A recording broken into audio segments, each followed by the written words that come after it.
Assalamualaikum warahmatullahi wabarakatuh.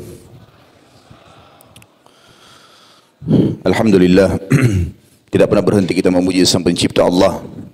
Sebagai seorang muslim kita sangat yakin akan janji Allah, karena Allah berfirman dalam kitabnya, innallaha la yukhliful mi'ad. Allah tidak akan pernah pungkiri janjinya. Dan juga dalam firman Allah yang lain, wa man asdaqu minallahi qila. Siapa yang lebih jujur daripada Allah dalam pernyataan. Dan Allah telah menjanjikan kita dari kalimat Alhamdulillah yang merupakan kalimat syukur, dalam firman yang lain, la in syakartum la azidannakum wa la in kafartum inna adabi lasyadid. Kalau kalian bersyukur pasti aku akan tambah, dan kalau kalian kufur siksaku amat pedih. Oleh karena itu setiap muslim sangat yakin kalimat Alhamdulillah adalah kalimat syukur yang pasti akan mendatangkan dan memenuhi segala kebutuhan dia. Selanjutnya kita panjatkan salam hormat kita kepada manusia terbaik, manusia yang telah diperintahkan secara langsung oleh Allah untuk mengucapkan kepadanya salam hormat dan dijadikan ibadah bagi orang-orang beriman, dan akan dibalas satu kali salam dengan 10 kali tambahan rahmat. Maka sangat wajar kalau kita selalu mengucapkan juga salawat dan taslim kepada Nabi besar Muhammad sallallahu alaihi wasallam. Setelah Alhamdulillah, pagi tadi kita sudah menyelesaikan judul yang sangat luar biasa, penyampaian tentang masalah surga, bagaimana surga adalah impian nyata seorang muslim, dan bagaimana seorang muslim harus memaksimalkan waktu yang sudah Allah siapkan di muka bumi ini sampai menjelang ajal datang dengan amal-amal dan kepatuhan. Dan sudah kita jelaskan manfaat-manfaat dari amal-amal saleh. Bagaimana setiap amal saleh itu bakti dengan orang tua, jujur, amanah, tanggung jawab, dermawan, menjenguk orang sakit, dan apa saja yang merupakan amal perintah kebaikan yang Allah Subhanahu wa taala telah jadikan sebagai syariat bagi orang-orang beriman. Semua itu sangat mudah untuk dilakukan, besar janji Allah dan membawa kepada kebahagiaan, serta juga di akhirat akan masuk ke dalam surga. Dan sudah kita rincikan panjang lebar masalah surga. Pada kesempatan sore ini semoga Allah berkahi, kita akan membahas tempat yang lain di akhirat sana yang kita wajib berlindung darinya, wajib lari, menyelamatkan diri, karena memang Allah Subhanahu wa taala menjadikannya sebagai tempat siksaan abadi, yaitu neraka. Dan pada sore ini kita akan bahas tentang dahsyatnya neraka. Saudaraku seiman, saya mengingatkan kembali apa yang saya bahasakan tadi pagi, bahwasanya untuk menjadi ahli surga mudah sekali dan bagus, karena menjadi orang yang baik di mata manusia. Karena dengan jujur, amanah, tanggung jawab, dan melakukan semua perintah-perintah kebaikan dalam agama, Allah akan berikan pahala yang besar. Allah suka, Allah juga buat manusia menyukainya. Dan untuk menjadi penghuni neraka juga sama. Sangat mudah sebenarnya, tetapi sangat berbahaya bagi dia. Karena dia dengan bohong, durhaka sama orang tua, lawan daripada amal baik tadi. Mencaci maki, menghina, menggibah, memfitnah, dan segala macam hal, maka dia akan masuk ke dalam api neraka. Neraka ini teman-teman sekalian disebutkan dalam hadis Bukhari, bahwasanya neraka dan surga saling berbicara satu sama yang lain. Surga mengatakan, mengapa tidak masuk ke dalamku kecuali mayoritasnya orang-orang susah, miskin. Kemudian neraka mengatakan, mengapa tidak masuk ke dalamku kecuali orang-orang sombong, orang yang durhaka. Maka Allah pun menengahi di antara keduanya sambil mengatakan kepada surga, engkau adalah rahmatku yang denganmu aku membalas orang-orang yang patuh. Dan Allah berfirman kepada neraka, engkau adalah siksaku yang denganmu aku menghukum orang-orang yang membangkang. Jadi kalau surga tempat kenikmatan abadi, maka neraka tempat siksaan yang abadi. Allah Subhanahu wa taala, kita akan buka pembukaan kita tentang masalah neraka ini, memerintahkan kita untuk berlindung dari api neraka. Baik dengan perbuatan, dengan ucapan, dengan sikap. Ya. Di dalam Al-Quran surah Tahrim ayat 6 Allah berfirman, A'udzubillahi minasyaitonirrajim, Ya ayyuhalladzina amanu qu anfusakum wa ahlikum nara wa quduhan nasu wal hijarah 'alaiha malaikatun giladun shidadun la ya'sunallaha ma amara ma yaf'aluna ma yu'marun. Hai orang-orang yang beriman. Berarti orang selain beriman mungkin tidak tersentuh dengan ayat ini. Karena Allah memang mengajak orang yang sudah yakin tentang keberadaan Allah. Selamatkan dirimu, selamatkan keluargamu, istri, anak, suami, orang tua, siapa saja, kerabatmu, orang-orang terdekatmu, dari api neraka. Kenapa ya Allah kami harus selamatkan dari api neraka? Memang ada apa dengan neraka? Allah bilang, yang bahan bakarnya dari manusia dan batu. Kenapa manusia dan batu? Apa sebabnya di sini? Kenapa Allah sebutkan ini teman-teman? Selain memang Allah jadikan mereka sebagai pembakar atau batu bakarnya ya, atau kayu bakarnya api neraka. Kalau batu, kalau dibakar teman-teman sekalian, dia akan menyimpan panas itu. Sampai beberapa hari pun bisa menyimpan panas. Dan dia sangat efektif untuk digunakan, batu panas. Dan batu ini elemen yang bisa menyatu dengan udara. Kalau udaranya dingin dia akan dingin, kalau panas ya panas. Dan batu ini kalau sudah sampai pada puncak panas tertentu, dia akan meletup-letup, meledak. Dan mengeluarkan serpian-serpian kecil. Begitu juga sama dengan manusia. Manusia itu kalau dijadikan dibakar, maka ada anggota tubuhnya yang mengeluarkan letupan-letupan. Kata ulama tafsir, Allah menyebutkan yang bahan bakar dari manusia dan batu, maksudnya kalian akan merasa ngeri melihat itu. Ini saja sudah siksaan. Belum kalau kita dikena dengan apinya. Allah mengatakan ditambah lagi penjaga-penjaganya. Malaikat-malaikat yang kasar, keras, tidak durhaka kepada Allah apa yang diperintahkan, dan selalu patuh dan melaksanakan apa yang dititahkan. Makna di sini kata ulama tafsir, kasar dan keras adalah tidak ada negosiasi. Allah bilang potong-potong, Allah bilang bakar-bakar. Tidak ada lagi negosiasi sama para malaikat ini. Ini ayat menjelaskan tentang bahayanya api neraka. Di dalam ayat lain juga, Allah subhanahu wa ta'ala mengingatkan kepada kita dalam surah Al-Furqan, ayat 65 sampai 66. A'udzu billahi minasyaitonir rajim. Walladzina yaqulun rabbana shrif 'anna 'adzab jahannam inna 'adzabaha kana garama innaha sa'at mustaqarran wa muqama. Dan orang-orang yang selalu berkata dan berdoa, orang beriman selalu berdoa, ya Rabb kami, jauhkanlah kami, selamatkanlah kami dari azab neraka jahannam. Karena sungguhnya azabnya itu membuat kebinasaan yang kekal. Sungguh jahannam itu seburuk-buruk tempat menetap dan tempat kediaman. Kata ulama tafsir, kenapa Allah subhanahu wa ta'ala menyebutkan tempat atau seburuk-buruk tempat? Karena di neraka teman-teman tidak ada lagi kematian. Seseorang kalau disiksa, naudzubillah, dari awal dia masuk sampai entah berapa lama tidak pernah berhenti dan istirahat dari siksa. Kalau seandainya kita bicara penjara dunia, kalau ada orang di penjara di dunia ini, kemudian ada masa dia dihukum atau disiksa, dicambuk misalnya, maka kita tahu sama-sama tidak akan mungkin 24 jam. Karena yang menyambuknya pun pasti ada waktu letihnya. Di penjara bahkan ada waktu istirahat, ada waktu makan, ada waktu mandi. Walaupun tempatnya tidak senyaman kalau di rumah. Kalau neraka bukan seperti itu teman-teman sekalian. Jauh sekali perbedaannya. Neraka akan disiksa dan tidak akan pernah ada kematian. Bisa dibayangkan kalau seluruh daging kita terlepas dari tulang dan mata kita pun tercabut, tapi tidak mati. Kita rasakan sakitnya. Lalu Allah kembalikan lagi itu, diutuhkan lagi. Sampai Allahu a'lam berapa lama. Kalau 3 golongan, orang kafir, musyrik, dan orang munafik kekal abadi selamanya. Orang muslim, mukmin yang asi, bermaksiat tidak sempat taubat selama di dunia, maka akan disiksa sesuai dengan kadar dosanya. Itu pun Allahu a'lam berapa lama. Hanya Allah yang mengetahui berapa lama dia disiksa.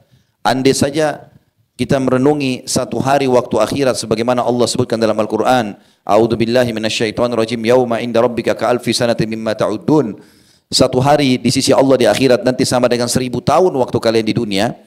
Andai saja kita naudzubillah terjadwalkan atau seseorang terjadwalkan masuk neraka satu hari waktu akhirat, maka sama 1000 tahun disiksa non-stop 24 jam. Setengah hari saja 500 tahun. Maka ini waktu yang sangat luar biasa. Bagaimana dengan orang yang disiksa sekian ribu tahun waktu akhirat atau abadi selamanya. Dan ini semua teman-teman hanya karena tidak mau jadi orang baik. Saya sudah bilang tadi pagi dan saya ulangi kembali, orang yang beriman itu jadi orang baik. Karena disuruh jujur, amanah, tanggung jawab, ramah, dermawan, pahalanya besar masuk surga. Orang yang di neraka ini orang buruk. Karena buruk itu selalu yang menyebabkan masuk neraka dusta, ghibah, fitnah, mengambil hak orang lain, itu yang masuk neraka. Dan di dunia dia terhina, tidak ada yang suka, di akhirat pun tidak baik tempatnya. Penyiksaannya luar biasa. Di dalam surah An-Nisa, surah nomor 4 ayat 56, Allah menggambarkan tentang bagaimana keadaan mereka yang tidak mati itu. A'udzu billahi minasyaitonir rajim, kullama nadijat juluduhum baddalnahum juludan ghairaha liyadzuqul azab. Penghuni neraka itu setiap kali kulit mereka terbakar, daging mereka terbakar, kami ganti dengan kulit yang baru agar mereka merasakan rasa sakit yang baru. Kata para ulama tafsir dalam surah An-Nisa ayat 56 ini, mereka pada saat terbakar, rusak kulitnya, rusak dagingnya, ototnya, terbakar sebagian tulangnya, pedih sekali. Begitu Allah utuhkan lagi, juga pedih.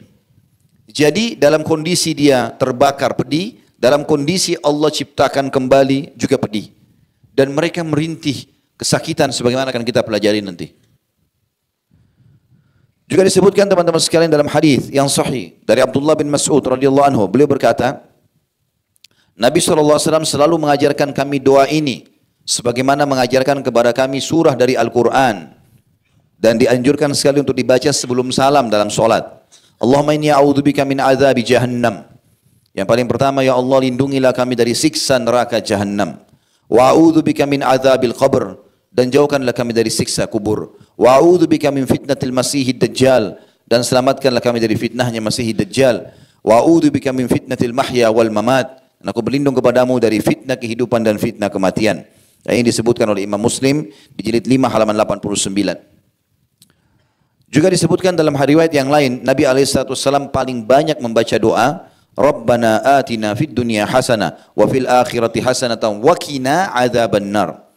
Ya Allah, berikanlah kami seluruh kebaikan dunia, berikanlah kami seluruh kebaikan akhirat, dan selamatkan kami dari api neraka. Hadis ini riwayat Bukhari di jilid 18 halaman 187.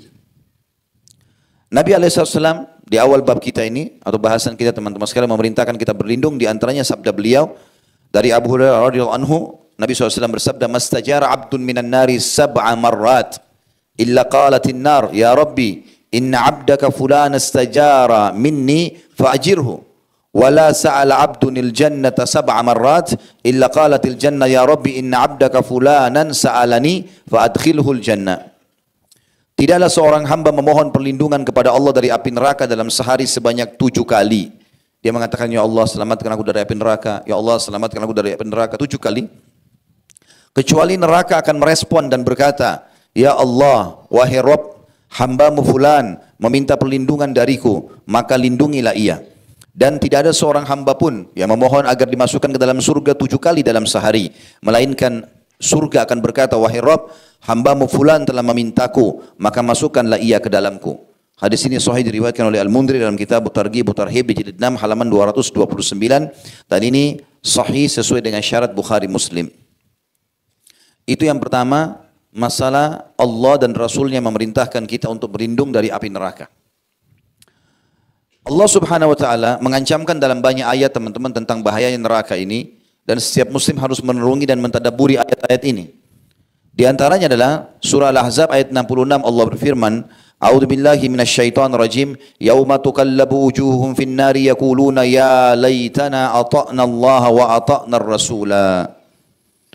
Pada hari kiamat nanti, ketika wajah mereka dipanggang, dibolak-balikkan di dalam api neraka, maka mereka sambil menyesal berkata, wahai kiranya dulu kami taat kepada Allah, kami taat kepada Rasul.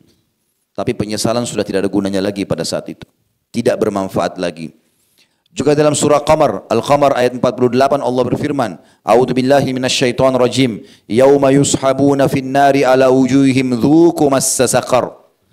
Pada hari kiamat nanti mereka akan diseret di atas wajah mereka ke dalam neraka, dan dikatakan kepada mereka, rasakanlah sentuhan api neraka ini. Adi bin Hatim radhiyallahu anhu meriwayatkan dari Nabi alaihi salatu wassalam, beliau bersabda, ittaqun nar walau bisyikki tamrah wa man lam yajid fa bi kalimatin thayyibah. Jauhkan, selamatkan, takutlah kalian dari api neraka itu, kata Nabi SAW, walaupun hanya dengan menyedekahkan separuh kurma. Barang siapa yang tidak menemukan pun, tidak sanggup, maka dengan kalimat-kalimat yang baik. Hadis riwayat Bukhari Muslim. Jadi saking beratnya neraka itu, sampai Nabi SAW suruh kita selamatkan dirimu, selamatkan. Kalau kau hanya punya 1 butir kurma, maka bagi 2, sedekahkan setengahnya dengan niat selamat dari api neraka.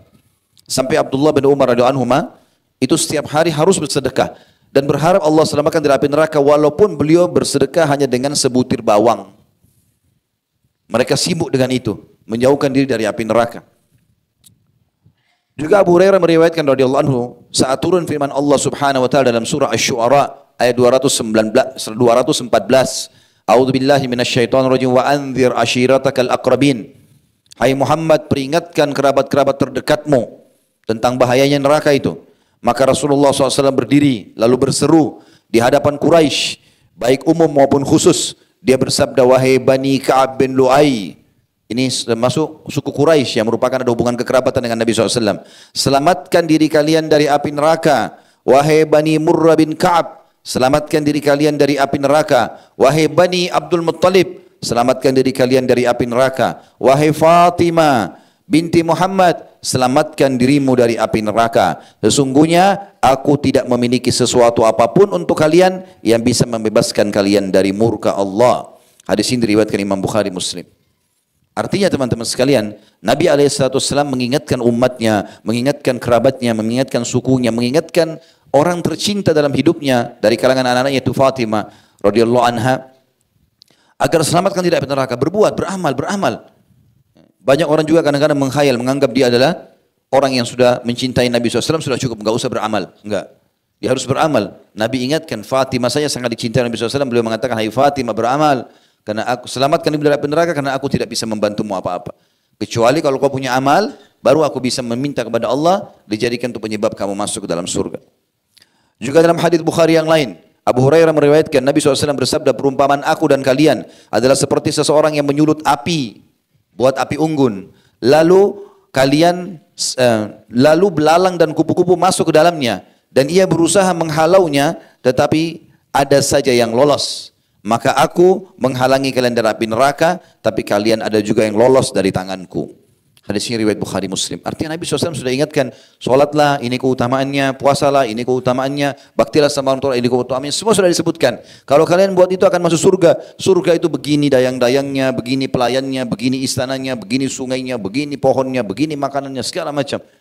Tapi saya sudah ingatkan juga kata Nabi SAW, jangan buat ini, jangan buat itu, maksudnya keburukan, riba, zina, bohong, menipu, gunjing, fitnah, jangan buat. Dosanya ini loh, ancamannya ini, nanti masuk neraka. Neraka itu bahan bakarnya manusia, apinya panas. Nanti kita dengarkan bagaimana makanannya, bagaimana minumannya, sesuatu yang bertolak belakang sekali dengan surga.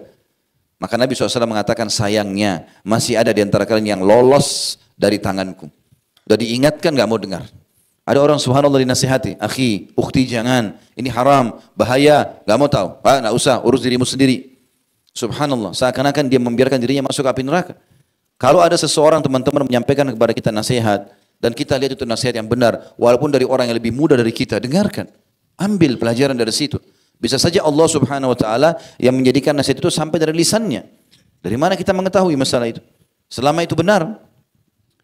Juga di dalam hadis yang lain, hadis riwayat Bukhari Muslim juga, hadis riwayat Muslim dan Tirmidzi.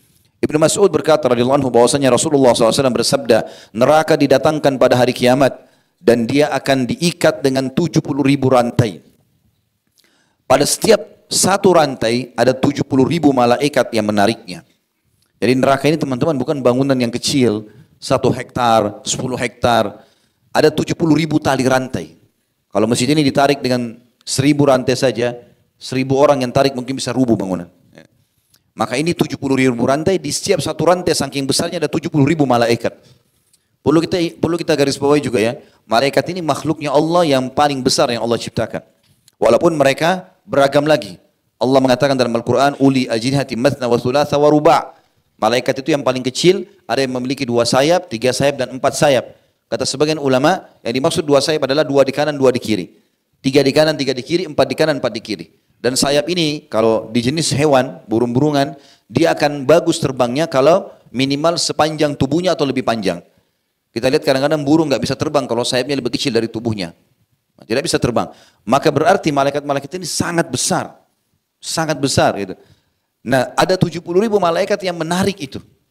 Banyak ciri-ciri malaikat ya. Ada yang sangat besar yang Allah ciptakan, ada juga malaikat yang tadi yang paling kecil memiliki 2 kanan 2 kiri. Dan 2 kanan 2 kiri berarti dua sayap itu selebar tubuhnya. Dan 4 sayap berarti kiri kanan. Seperti misalnya contoh malaikat Zabaniyah yang Allah mengatakan falyad'u unadiya sanad'u Zabaniyah. Mereka nanti penghuni neraka silakan panggil siapa saja dan kami akan panggil Zabaniyah. Siapa tuh Zabaniyah? Malaikat penjaga neraka yang tidak ada senyumnya, kasar, keras, kerjanya diciptakan hanya untuk menyiksa. Maka disebutkan cirinya oleh Nabi SAW, kalau seorang penunggang kuda dengan kecepatan tinggi selama 60 tahun, riwayat lain 100 tahun, jalan dari awal pundaknya, ya 100 tahun atau 60 tahun dua riwayat ini, belum bisa melewati setengah lehernya malaikat Zabaniyah. Malaikat yang besar, yang kasar, yang keras. Ini bukan seorang bodyguard manusia masih bisa kita lawan. Tidak bisa sama sekali dilawan. Neraka memiliki 7 buah pintu dan di setiap pintu itu ada jenis siksaan tertentu. Allah sebutkan dalam surah Al-Hijr ayat 44. A'udzubillahi minasyaitonirrajim. Laha sab'atu abwabin likulli babin minhum juz'um maksum. Neraka jahanam mempunyai 7 pintu. Setiap pintu telah ditetapkan untuk golongan tertentu dari mereka. Juga Nabi SAW merincikan Al-Hijr 44 ini dalam sabda beliau, hadis riwayat Ahmad dan disahihkan oleh Syekh Albani, Utbah bin Abdissalam atau Sulami, Utbah bin Abd As-Sulami, ya, radhiyallahu anhu menceritakan, aku mendengarkan Nabi SAW bersabda, surga itu memiliki 8 buah pintu dan neraka memiliki 7 buah pintu. Neraka ini teman-teman sekalian adalah panasnya bukan panas yang biasa. Kira-kira saya mau tanya teman-teman, api yang kita pakai untuk di rumah kita, di rumah saja kita, panas nggak? Ya, kita ambil contoh misalnya, lilin saja. Gak usah kita bicara kompor gas, mungkin agak kuat. Lilin kita bisa padamkan dengan jari kita kan. Baik, kalau kita biarkan lilin menyala dan kita letakkan ibu jari kita di atasnya, hitungan detik saja. Panas gak kira-kira? Kalau kita biarkan 1 menit teman-teman, mungkin luka bakar tangan kita. Dan itu sudah cukup membuat kita kesakitan selama 2 minggu, 3 minggu. Iya kalau gak dioperasi, karena kulitnya terbakar. Bagaimana teman-teman sekalian kalau api itu membakar seluruh tubuh? Panas sekali. Itu baru api dunia. Kita dengarkan bagaimana panasnya api di akhirat nanti. Dan api dunia ini salah satu dari bagian api akhirat. Allah berfirman dalam surah Al-Baqarah ayat 24, A'udzubillahi minasyaitonirrajim. Fa in lam taf'alu wa lan taf'alu fattaqun nar allati waquduha an-nas wal hijarah uiddat lil kafirin.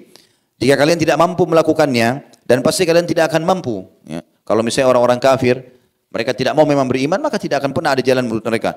Maka takutlah kalian kepada api neraka yang bahan bakarnya manusia dan batu yang disediakan untuk orang-orang kafir. Disebutkan dalam sebuah hadis yang merincikan masalah ini adalah sabda Nabi SAW yang mulia dalam hadis Bukhari Muslim. Narukum hadhihi allati yukidu banu Adam juz'un wahidun min 70 juz'an min nari jahannam. Ketahuilah kata Nabi SAW, api yang kalian pakai yang dinyalakan oleh anak Adam itu hanya bagian 1 dari 70 bagian panasnya api neraka. Qalu wallahi in kanat lakafiyah. Kata para sahabat, wallahi ya Rasulullah, demi Allah api dunia saja kalau dipakai bakar buat siksa kami itu udah cukup. Maka kata Nabi SAW, qal innaha fuddilat alaiha bitis'atin wa sittina juz'a kulluhunna mithlu harriha. Ketahui nanti di akhirat Allah akan lipat gandakan 69 kali lipat lagi dari yang ada sekarang, ya, dan setiap bagian itu sama panasnya. Tadi saya baru kasih contoh teman-teman lilin. Tapi sebagian ulama mengatakan kalau mau tahu panasnya api neraka jangan lihat api lilin. Tahu kalau mungkin yang tahu pabrik kaca ya, pabrik baja biasa menggunakan api, ya. Maka apinya itu saking panasnya orang yang masuk harus pakai penahan untuk di wajahnya. Kalau enggak serpiannya itu panasnya bisa membakar, ya. Maka itu yang dimaksudkan teman-teman sekalian, itu yang terpanas itu, itulah api bagian dunia dan di akhirat masih ada 69 kali lipat dari itu. Semua ini hanya pembangkangan, mau jadi orang jahat di dunia, sibuk gibah orang, sibuk fitnah. Teman-teman sekalian, hiduplah menjadi orang yang mengurus diri sendiri, jangan urus orang lain. Dosa itu ada 2. Ada dosa berhubungan dengan Allah Subhanahu wa taala dan ini Allah punya sifat Maha Pengampun, Maha Penyayang. Kata Nabi SAW, buku-buku dosa akan dimaafkan oleh Allah kecuali 1 buku, yaitu hubungan seseorang dengan orang lain. Kalau sama Allah kita enggak sholat 20 tahun, taubat di tahun 21 Allah terima, selesai. Maafkan. Kalau itu disuruh qadha, orang tidak keluarin zakat, lalu kemudian dia taubat, dia keluarin zakatnya. Orang yang punya utang Ramadan dia bayar. Tapi kalau sama manusia, nggak bisa. Kata Nabi SAW, buku pelanggaran berhubungan dengan makhluk, Allah tidak akan selesaikan sampai pemiliknya mengambil haknya. haknya. Kalau berhubungan dengan manusia ada 3 dosa. Ada dosa yang berhubungan dengan masalah pengambilan materi. Kayak mencuri misalnya. Ngambil bendahnya dia. Ini cara taubatnya harus taubat kepada Allah. Minta maaf sama dia dan kembalikan curian itu. Kalau tidak dia akan tuntut hari kiamat. Yang kedua perusakan citra. Ghibah, fitnah, mencaci. Ini harus minta maaf. Lalu kemudian memperbaiki nama dia. Yang ketiga adalah perusakan fisik. Memukul, melukai badan. Ini hukumnya taubat kepada Allah. Lalu minta maaf sama dia. Kalau dia maafkan tidak masalah. Tapi kalau tidak, ada kisos. Kalau kita cungkil mata orang, mata kita juga dicungkil. Kalau kita jatuhin giginya, dijatuhin juga gigi. Bahkan setiap anggota tubuh ini ada dia. Ada dendahnya. 1 gigi itu bisa dibayar atau harus dibayar dengan 10 ekor unta. Disebutkan dalam hadis karena tidak bolehnya orang sampai merusak fisik orang. Yang saya sayangkan teman-teman sekalian ini banyak orang tidak sadar. Dia pikir dirinya sudah sholat di masjid, sudah hadir di taklim, tapi sibuk dengan ghibah. Menceritakan aib orang. Untuk apa? Dapat apa? Kan itu. Kenapa kita harus sibuk dengan keadaan orang? Kalau sesuatu itu kita lihat depan mata dan salah, dinasehati. Kalau benar didukung. Kalau kita tidak tahu jangan dicari tahu. Tidak usah kita menanyakan, kamu dari mana, kamu mau kemana, bukan urusan kita. Kecuali kita dasarnya atasannya, orang tuanya, kalau enggak usah tanya. Kenapa Pak kamu pakai baju itu? Kenapa Pak kamu pakai sendal ini? Kenapa beli mobil merek itu? Kenapa kamu menikah sama fulan? Bukan urusan kita, urusan dia. Kecuali depan mata kita itu salah. Dalam agama baru kita nasihatin. Berapa banyak orang yang sibuk dengan keadaan ini? Ghibah itu teman-teman adalah sesuatu aib yang ada pada orang. Bahkan di Indonesia ini dijadikan sebagai berita, hot news.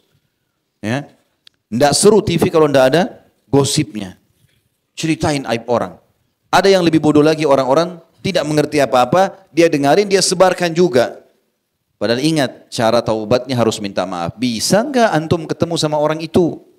Ketemu saja, belum tentu dia maafkan. Belum tentu dia maafkan. Lalu untuk apa teman-teman sekalian? Makanya Nabi SAW ingatkan dalam hadis Bukhari Muslim, Man kana yu'minu billahi wal yaumil akhir, falyakul khairan aw liyasmut. Siapa yang mengaku beriman pada Allah hari akhir, dia mau masuk surga nanti di akhirat, dia hanya ucapkan yang baik.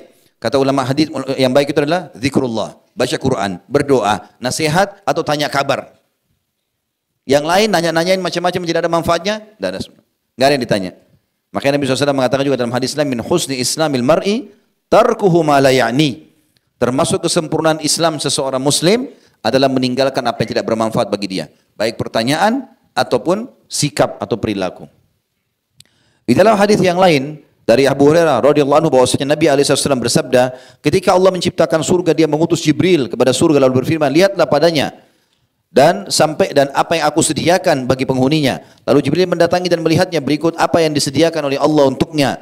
Lalu kemudian ia kembali kepadanya dan mengatakan, demi keperkasaanmu, tidak ada seorang pun dari hambamu mendengarnya saja, mendengar surga, kecuali pasti dia akan berusaha masuk ke dalamnya. Kemudian Allah memerintahkan supaya surga dikelilingi dengan hal-hal yang tidak disenangi. Bangun sholat malam, ya tidak boleh ini, tidak boleh itu. Lalu Allah memerintahkan kepada Jibril, kembalilah kepadanya. Lihat lagi sekarang surga itu. Apa yang aku sediakan bagi penghuninya di dalamnya. Lalu Jibril datang dan melihat, kemudian kembali lagi mengatakan, setelah melihat surga itu dikelilingi dengan makarih, hal-hal yang orang tidak suka, lalu dia mengatakan, ya Allah, aku khawatir tidak ada seorang pun yang bisa lolos masuk ke dalamnya. Lalu Allah berfirman, pergilah ke neraka, lalu lihatlah kepadanya dan apa yang aku sediakan untuk penghuninya di dalamnya. Ternyata neraka bertumpukan satu sama yang lain, panas sekali, apinya menyambar sana sini. Dan akhirnya ia kembali lalu mengatakan, demi keperkasaanmu tidaklah seseorang mendengarkan lalu ia memasukinya. Pasti dia akan ketakutan. Lalu Allah Subhanahu wa taala memerintahkan agar neraka dikelilingi dengan syahwat, hawa nafsu, mengganggu orang dan segala macam perbuatan buruk. Lalu Allah menyuruh Jibril lagi kembali untuk melihat. Kembalilah dan lihatlah neraka itu. Lalu kemudian dia kembali dan mengatakan, demi keperkasaanmu sungguh aku khawatir tidak ada seorang pun yang selamat darinya. Hadis ini riwayat Abu Daud. Saudaraku seiman, api itu kalau awal dibakar biasanya dia berwarna orange, ya. Kemudian bisa berpindah ke hijau, biru, ya. Tingkatan-tingkatannya ada. Kalau mulai panas sekali biasanya merah, agak gelap. Lebih panas lagi kalau sudah hitam, ya. Itu memang tahapan panasnya. Dan neraka jahanam itu hitam. Jadi bukan api merah seperti yang kita bayangkan. Karena sudah terlalu panas. Disebutkan di dalam surah Ibrahim ayat 49 sampai 50. A'udzu billahi minasyaitonir rajim. Wa taral mujrimina yawma idzin muqarranina fil asfad sarabiluhum min qatirani wa taghsha wujuhahumun nar. Dan pada hari itu hai Muhammad, engkau akan melihat orang-orang yang berdosa bersama-sama diikat dengan belenggu. Ya, belenggu itu berarti bagian leher, bagian dua tangan dan dua kaki semuanya diikat. Pakaian mereka dari cairan aspal yang panas dan wajah mereka ditutup dengan api. Jadi api neraka jahanam itu sifatnya juga dalam surah Al-Humazah disebutkan innaha alaihim mu'sadah. Ya. Neraka jahanam itu terhadap mereka mu'sadah. Mu'sadah salah satu maknanya adalah multasiqah, melekat. Ya. Jadi kalau api itu disemprotkan ke kita, kemudian kita kena sedikit ya percikannya, lalu kemudian api itu tertarik lagi karena pakai senjata disemprot lalu ditarik, maka panasnya cuma sebentar. Tapi kalau di badan kita ada pelekatnya, lalu api itu disemprotkan lalu melekat di badan kita, kita berusaha padamkan nggak bisa, ini baru sempurna siksaannya. Allah sebutkan ciri neraka jahanam itu sudah panas, lalu Allah bilang innaha alaihim mu'sadah.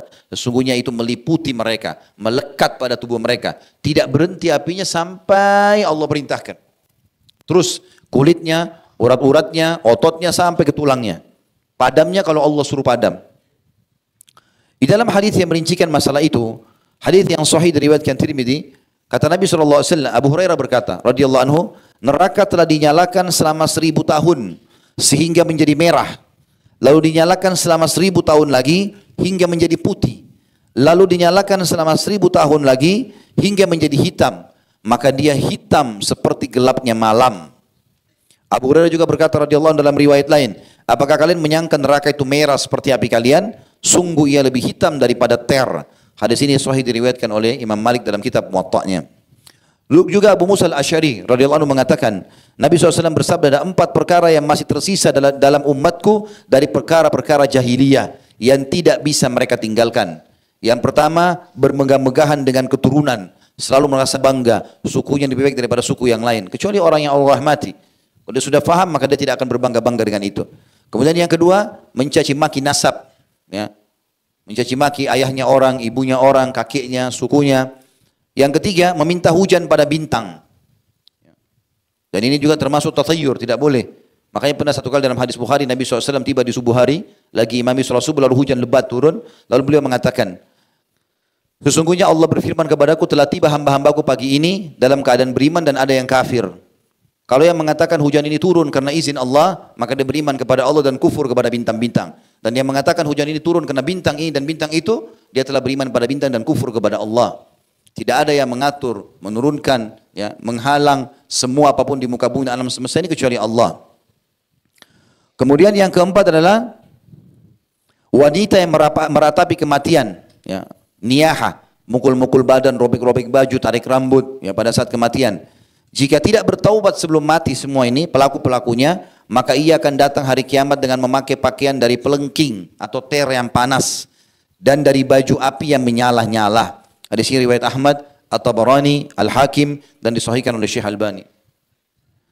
Di neraka teman-teman ada lembah-lembah, tempat penyiksaan. Lembah itu seperti cikungan yang ada di padang pasir dan di dalam setiap lembah ada siksaannya. Allah Subhanahu wa taala menyebutkan di dalam Al-Quran, surah Maryam ayat 59, A'udzubillahi minasyaitonir rajim, فَخَلَفَ مِنْ بَعْدِمْ خَلْفٌ أَضَاءُوا الصَّلَاةَ وَاتَّبَعُوا الشَّهَوَاتِ فَسَوْفَ يَلْقَوْنَ غَيًّا. Lalu datanglah setelah mereka pengganti yang mengabaikan solat dan mengikuti keinginannya, maka mereka kelak akan tersesat. Abdullah bin Mas'ud menjelaskan tentang firman Allah, فَسَوْفَ يَلْقَوْنَ غَيًّا. Mereka pasti akan sesat nantinya. Yakni dimaksud sebuah lembah di neraka jahanam yang sangat dalam dasarnya, sangat busuk baunya. Hadis ini disebutkan dalam tafsir Ibnu Katsir di jilid 3 halaman 128. Juga Nabi SAW bersabda melalui Ali bin Abi Thalib radhiyallahu anhu yang menyampaikan hadis riwayat Baihaqi dengan sanad hasan, ta'awwadhu billahi min jubbil hazan aywadil hazan. Qila ya Rasulullah, wa ma jubbul hazan? Aywadil hazan, qala wadin fi jahannam tata'awwadhu minhu jahannamu kulla yawmin 70 marrah a'addaha Allahu lil qurra'il mura'in. Berlindunglah kalian dari lembah neraka jahannam yang bernama lembah al-hazan, lembah kesedihan. Lalu ditanyakan, ya Rasulullah, apa itu lembah kesedihan? Maka Nabi SAW bersabda, sebuah lembah di neraka jahanam yang neraka jahanam sendiri berlindung kepadanya 70 kali setiap harinya. Ia disediakan oleh Allah untuk para pembaca Al-Quran yang riya. Ini menandakan memang di neraka jahanam ada lembah, ya, ada lembah. Neraka jahanam juga sangat dalam, teman-teman sekalian. Disebutkan di dalam surah An-Nisa ayat 145, Allah berfirman, "A'udzubillahi minasyaitonirrajim, innal munafiqina fid darkil asfali minan nar." Sesungguhnya orang-orang munafik yang pura-pura Islam, tapi mereka bukan muslim, pada tingkatan yang paling rendah dan paling bawah dari api neraka. Seperti apakah dalamnya neraka itu? Dikatakan paling rendah, berarti paling berat siksaannya. Karena semua kata ulama tafsir, dari tingkat pertama sampai tingkat sebelum terakhir, panasnya tersusun. Maka yang paling bawah adalah yang paling panas. Disebutkan bahwasanya Utbah bin Ghazwan berkhutbah radhiyallahu anhu di kota Basra. Pada saat beliau mengingatkan penduduk Basra yang banyak berkeluh kesah tentang kekurangan harta padahal mereka sudah melimpah dan mereka sibuk dengan urusan dunianya, lupa akhiratnya, tinggalkan jihad, malas sholat berjamaah di masjid. Maka beliau khutbah lalu beliau mengatakan, ketahuilah telah sampai kepada kami bahwasanya batu dilemparkan dari pintu utama neraka, terus saja melayang selama 70 tahun dan belum mencapai dasarnya. Demi Allah, ia akan penuh, apakah kalian heran? Juga Hasan Basri rahimahullah mengatakan, Umar bin Khattab radhiyallahu anhu mengatakan, perbanyaklah mengingat neraka karena apinya sangat panas, dasarnya sangat dalam dan alat pemukulnya terbuat dari besi. Hadis riwayat Tirmidzi dengan sanad hasan. Abu Hurairah juga meriwayatkan radhiyallahu anhu, kami tengah berada di sisi Nabi sallallahu alaihi wasallam, lalu kami mendengar suara gemuruh yang sangat keras seperti guntur yang menggelegar. Lalu kami bertanya, lalu Nabi SAW bertanya, tahukah kalian suara apa itu? Kami menjawab, Allah dan Rasulnya yang lebih tahu. Beliau menjawab, ini adalah batu yang dikirimkan Allah ke dalam neraka jahanam sejak 70 tahun dan baru kali ini tiba di dasarnya. Hadis ini diriwayatkan oleh Imam Muslim. Jadi neraka, teman-teman, bukan bangunan yang kecil, 1 hektar, 5 hektar, 10 hektar, 100 hektar. Dalamnya 70 tahun. Artinya kalau kita dilempar saja melayang-layang 70 tahun baru sampai ke dasarnya. Ini pun kata ulama hadis, kalau yang dimaksud 70 tahun waktu dunia, kalau waktu akhirat itu berarti dikali 1000, gitu kan? Dan itu sangat dalam, siksaan yang tidak berhenti. Dari sana sini jeritan-jeritan, ya. Di neraka jahanam tidak cukup saja, teman-teman sekalian, seseorang itu dilempar lalu dibakar. Tetapi supaya dia merasakan maksimal, maka dia akan dirantai, dibelenggu. Allah menyebutkan dalam surah Insan ayat 4, A'udzubillahi minasyaitonirrajim. Inna a'tadna lil kafirina salasila wa aglalan wa sa'ira. Sungguh kami telah menyediakan bagi orang-orang kafir rantai-rantai, belenggu-belenggu dan neraka yang menyala-nyala. Disebutkan dari hadis Nabi SAW, beliau mengatakan, sungguh kalau mata rantainya neraka itu, ya, mengisyaratkan seperti batok kepala manusia. Kata Nabi SAW, kalau satu mata rantai neraka seperti batok kepala manusia, itu dilempar dari langit ke bumi, sejauh perjalanan 500 tahun, niscaya sampai ke bumi sebelum malam. Jika ia dikirim dari pangkar rantai, niscaya berjalan selama 40 tahun, malam dan siang sebelum sampai ke dasarnya. Artinya rantai yang sangat besar dan akan melilit badan seseorang ahli neraka. Jadi tinggi orang ahli neraka itu akan kita kembali di akhirat seperti surga. 60 hasta ke langit, 60 siku, 30 meter tingginya. Penghuni surga, penghuni neraka awal dibangkitkan, tapi penghuni surga tetap dengan tinggi itu, nanti ahli neraka dibesarkan lagi, lebih besar daripada itu. Kemudian nanti mereka dikasih rantai 70 hasta. Jadi kata ulama, dililit dari kakinya, diputar rantai itu terus, tidak ada jarak diantaranya sampai ke kepala. 5 hasta itu dilebihkan di atas kepala, 5 hasta dilebihkan di kaki.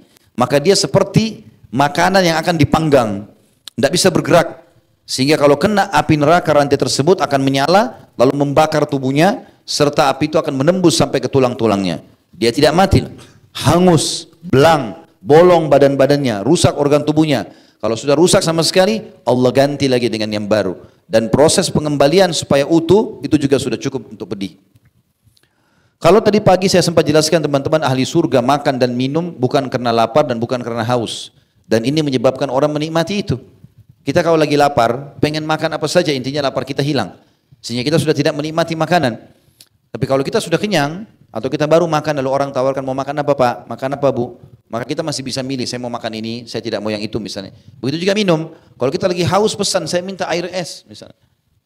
Maka kalau kita lagi tidak haus, mau minum apa? Mau minum hangat, mau minum dingin, kita masih bisa milih. Dan kita bisa menikmatinya. Di surga orang makan dan minum bukan karena lapar, bukan karena haus, sehingga dia menikmati sekali. Tapi di neraka tidak, akan muncul setiap saat rasa lapar. Rasa haus, tapi perhatikan apa yang Allah kasih kepada mereka. Minumannya apa? Makanannya apa? Allah sebutkan dalam surah Ibrahim ayat 15-17 yang artinya dan mereka diberikan kemenangan. Dan mereka memohon diberikan kemenangan dan binasalah semua orang yang berlaku sewenang-wenang lagi keras kepala. Di hadapan mereka neraka jahanam dan dia diberi minuman dengan air nanah. Yang ditegukkan air nanah itu dan dia hampir tidak bisa menelannya dan datanglah bahaya maut kepadanya dari segenap penjuru tetapi dia tidak juga mati dan di hadapannya masih ada azab yang berat. Dari surah Ibrahim ayat 15-17 menjelaskan mereka akan diberikan minuman nanah. Orang-orang neraka ini karena luka semua badannya maka mengeluarkan darah dan nanah. Mereka menangis mengeluarkan air mata maka bercampurlah semua itu memenuhi tempat-tempat di neraka itu. Lalu Allah jadikan itu sebagai minuman dan makanan mereka. Di dalam surah Al-Kahfi ayat 29 juga yang artinya sungguhnya kami telah menyediakan neraka bagi orang-orang zalim yang gejolaknya mengepung mereka dan mereka meminta pertolongan, minta minum. Mereka akan diberi air seperti besi yang mendidih yang menghanguskan wajah mereka. Itulah minuman yang paling buruk dan tempat istirahat yang paling jelek. Hadis Nabi SAW menjelaskan masalah minuman ahli neraka disebutkan dalam hadis riwayat Tirmidzi dengan sanad hasan.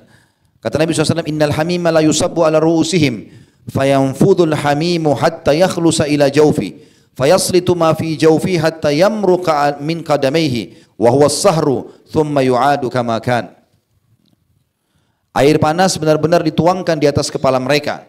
Lalu air panas itu menembus hingga ke perutnya. Lalu memotong-motong segala sesuatu yang ada dalam perutnya. Hingga keluar dari kedua telapak kakinya. Dalam keadaan meleleh, kemudian dikembalikan seperti sedia kala. Artinya kalau mereka haus, mereka akan minta minuman, mau tidak mau. Dan tangan mereka diikat, kaki mereka diikat, mulut mereka terbuka. Maka apapun yang datang kepada mereka, harus mereka minum. Apakah darah, apakah nanah, apakah air panas yang mendidih. Dan tadi dikatakan juga timah atau besi yang dilelehkan. Maka bergonta-ganti diberikan ini. Ini juga semua minum pun adalah siksaan. Kalau di dunia ada orang disiksa, lalu dia kehausan. Lalu musuhnya kasih minum, air. Maka air menghilangkan dahaga. Kalau di neraka tidak. Air itu pun adalah penyiksaan. Itu saya sendiri penyiksaan juga. Juga disebutkan dalam hadis Asma binti Yazid radhiyallahu anha bahwasanya Nabi SAW bersabda man syaribal khamr lam yardallahu anhu arba'ina laylah. Siapa yang meminum khamr maka Allah tidak ridho kepadanya 40 malam. Fa in mata mata kafira. Kalau dia mati dia bisa mendapatkan dosa kekafiran. Fa in ada kana haqqan 'ala Allah an yaskiyahu min tinatil khabal. Dan kalau dia masih hidup dan dia tetap kembali minum khamr setelah ada peringatan kepadanya, maka dia akan diminumkan minuman tinatul khabal. Qalat qila ya Rasulullah wa ma tinatul khabal? Asma binti Yazid berkata, radhiyallahu anha, para sahabat bertanya, ya Rasulullah, apa itu tinatul khabal? Maka kata Nabi SAW, sadidu ahlin nar, nanahnya penghuni neraka. Itu adalah minumannya. Itu adalah minumannya. Saya harap teman-teman bersabar karena panasnya udara. Ya. Saya bisa mengetahui itu, tapi insya Allah kipas sudah dinyalakan ini. Mungkin yang sebelah kanan saya bisa dikencangkan kalau memang bisa. Masih bisa dilanjutkan dengan panas begini? Alhamdulillah. Allah itu akan memberikan balasan pahala sesuai dengan kadar pengorbanan. Jadi ulama mengatakan kalau seandainya orang pergi sholat subuh di Amerika atau di Eropa di musim salju, sampai mereka kedinginan 0 derajat, itu beda pahalanya dengan kalau kita di Indonesia. Yang pergi masjid tidak panas, tidak apa gitu. Sesuai dengan kadar juhud, kadar upaya. Orang kalau lagi tidak berzina karena tidak ada godaan, beda dengan orang kalau tinggalkan zina sementara godaan lagi bergejolak, pahalanya lebih besar. Jadi begitu juga di majelis ilmu. Kalau dingin-dingin sama panas-panas beda pahalanya. Ya. Mudah-mudahan ini ada tambahan pahala ya. Baik. Itu minuman ahli neraka tadi, naudzubillah. Sekarang kita masuk ke makanan ahli neraka. Disebutkan dalam surah Ad-Dukhan. Surah Dukhan ini ayat 43 sampai 46. A'udzubillahi minasyaitonir rajim. Inna syajarataz zakum ta'amul athim kal muhli yagli fil butun kaghallil hamim. Yang artinya sungguh pohon zakum itu makanan bagi orang-orang yang banyak dosa, seperti cairan tembaga yang mendidih di dalam perut, seperti mendidihnya air yang sangat panas. Di dalam Al-Ghashiyah ayat 6 juga Allah mengatakan, A'udzubillahi minasyaitonir rajim, laisa lahum ta'amun illa min dhari'. Ahli neraka tidak akan makan kecuali dari pohon yang berduri. Kata Nabi SAW menggambarkan tentang masalah buah zakum ini yang merupakan makanan khasnya ahli neraka, naudzubillah. Beliau berkata dari Ibnu Abbas radhiyallahu anhuma, "Lau anna qatratan minaz zakumi qutirat fi darid dunya, la afsadat ala ahli dunya ma'aishahum, fa kaifa biman yakunu ta'amuh atau ta'amah." Seandainya setetes saja buah zakum diambil, lalu diteteskan di bumi ini, maka akan rusak semua kehidupan bumi ini. Setetes saja. Lalu kata Nabi SAW, bagaimana dengan orang yang itu menjadi makanannya? Maka buah zakum, buah yang pada saat orang lapar pengen sekali makan, mulutnya dibuka, tangannya terantai, kakinya terantai, harus dia makan. Maka masuklah buah zakum yang seperti ter tadi, ya seperti besi meleleh panas, kemudian masuk dan merusak seluruh tubuhnya, robek semuanya, hancur semuanya, meledak badannya, lalu diutuhkan kembali. Begitu seterusnya, siksaan demi siksaan datang. Penghuni neraka, teman-teman sekalian, tubuh mereka akan mengeras dan juga tampang mereka akan memburuk. Disebutkan dalam hadis riwayat Muslim dan Tirmidzi, Abu Hurairah berkata radhiyallahu anhu, Nabi SAW bersabda, gigi gerahamnya orang kafir di neraka seperti gunung Uhud. Gigi geraham, satu giginya saja seperti gunung Uhud, dan ketebalan kulitnya setebal perjalanan 3 hari. Kata ulama hadis, yang dimaksud di sini adalah Allah perbesar tubuh mereka. Karena makin besar tubuhnya, makin dia rasakan sakit. Contoh misal, ini contoh saja, kalau seandainya kita, seseorang di sini mau pengen pukul perutnya semut, mudah atau sulit? Sulit. Kenapa? Karena semutnya kecil. Tapi kalau kita mau pukul perutnya gajah, mudah. Bahkan kita bisa target sasarannya di titik mana bisa, karena besar. Maka penghuni neraka dibesarkan tubuh mereka berlipat-lipat ganda, agar mereka mudah disiksa dari semua sisi tubuhnya. Abu Hurairah juga beriwayatkan, Nabi SAW bersabda, ketebalan kulit orang kafir adalah 42 hasta, 20 meter. Gigi geraham mereka seperti bukit Uhud, dan tempat duduk mereka di Jahannam sejauh Mekah dan Madinah. Hadis ini riwayat Tirmidzi dengan sanad hasan. Juga Abu Hurairah meriwayatkan sabda Nabi SAW, Yauma nad'u kulla unasim biimamihim.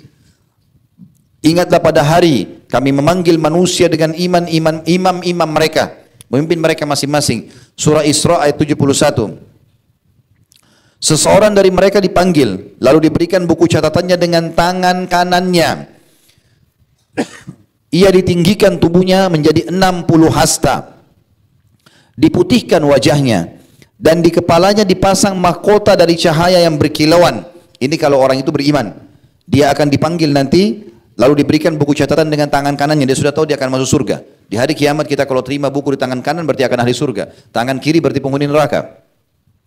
Lalu diputihkan wajahnya dan di kepalanya dipasangkan mahkota dari cahaya yang berkilauan. Ia pun kembali kepada teman-temannya orang beriman. Ketika mereka melihatnya dari jauh, mereka mengatakan, Ya Allah, berikanlah kepada kami seperti ini, berkahilah kami dalam hal ini. Hingga ia datang kepada teman-temannya, lalu mereka mengatakan, bergembira. Lalu ia mengatakan, bergembiralah, setiap orang dari kalian akan seperti ini. Kemudian orang-orang kafir, maka wajah mereka dihitamkan pada hari kiamat. Ya, karena ada api yang melekat di wajahnya, dan tubuhnya ditinggikan menjadi 60 hasta, 30 meter, dalam rupa Adam, dan dipakaikan mahkota dari api. Ketika sahabat-sahabatnya melihatnya, mereka mengatakan, kami berlindung kepada Allah dari keburukan ini. Ya Allah, jangan berikan kepada kami seperti ini. Lalu ketika ia datang, dia mengatakan kepada teman-temannya, dia mengatakan, Ya Allah, hinakanlah. Ya, teman-temannya mengatakan, Ya Allah, hinakan dia, jauhkan dari kami. Lalu ia mengatakan, semoga Allah menjauhkan kalian. Tapi ketahuilah, sesungguhnya pasti seseorang di antara kalian akan seperti ini. Hadis ini hasan, diriwayatkan oleh Tirmidzi.